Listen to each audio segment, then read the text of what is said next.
From the front page of the Yonkers Statesman, December 22, 1916. Headline: British resume march to Baghdad.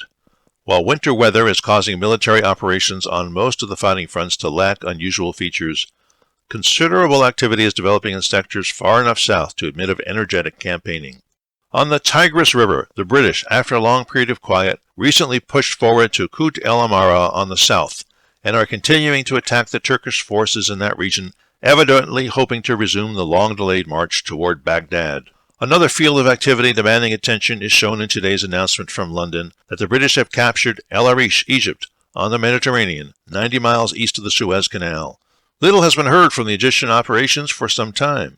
The taking of El Arish has established the British front at this point well toward the Palestine border and marks the farthest extended penetration by the British forces in this area since the Turkish raids began.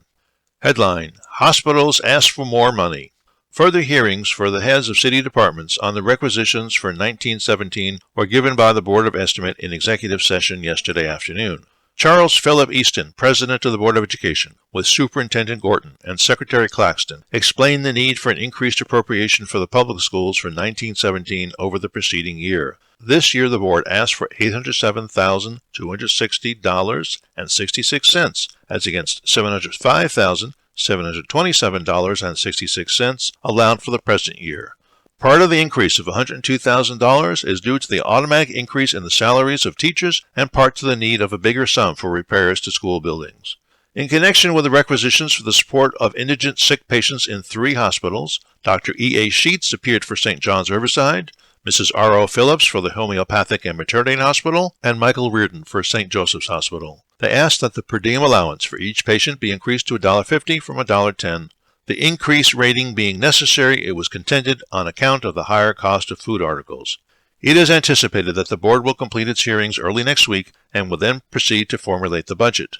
Before finally adopting this budget this year and sending it to the Common Council, the board, acting on a suggestion by Comptroller Miller, will give a public hearing to taxpayers and others interested in the same manner as a hearing annually given by the Common Council. Headline: State budget is $80,633,000. The Budget Committee of the New York State Legislature has mailed to members of the legislature its report. This report consists not only of a summary of all requests for appropriations, together with an explanation of each item, but also places before the members of the legislature and anyone of the public interested in the subject a careful classification and analysis of the entire subject.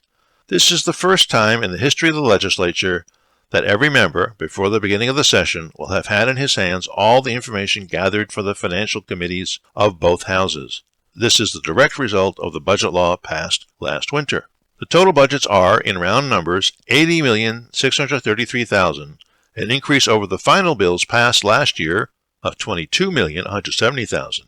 It should be thoroughly understood, of course, that these are merely requests, and that the legislature will undoubtedly be able to make some material reduction.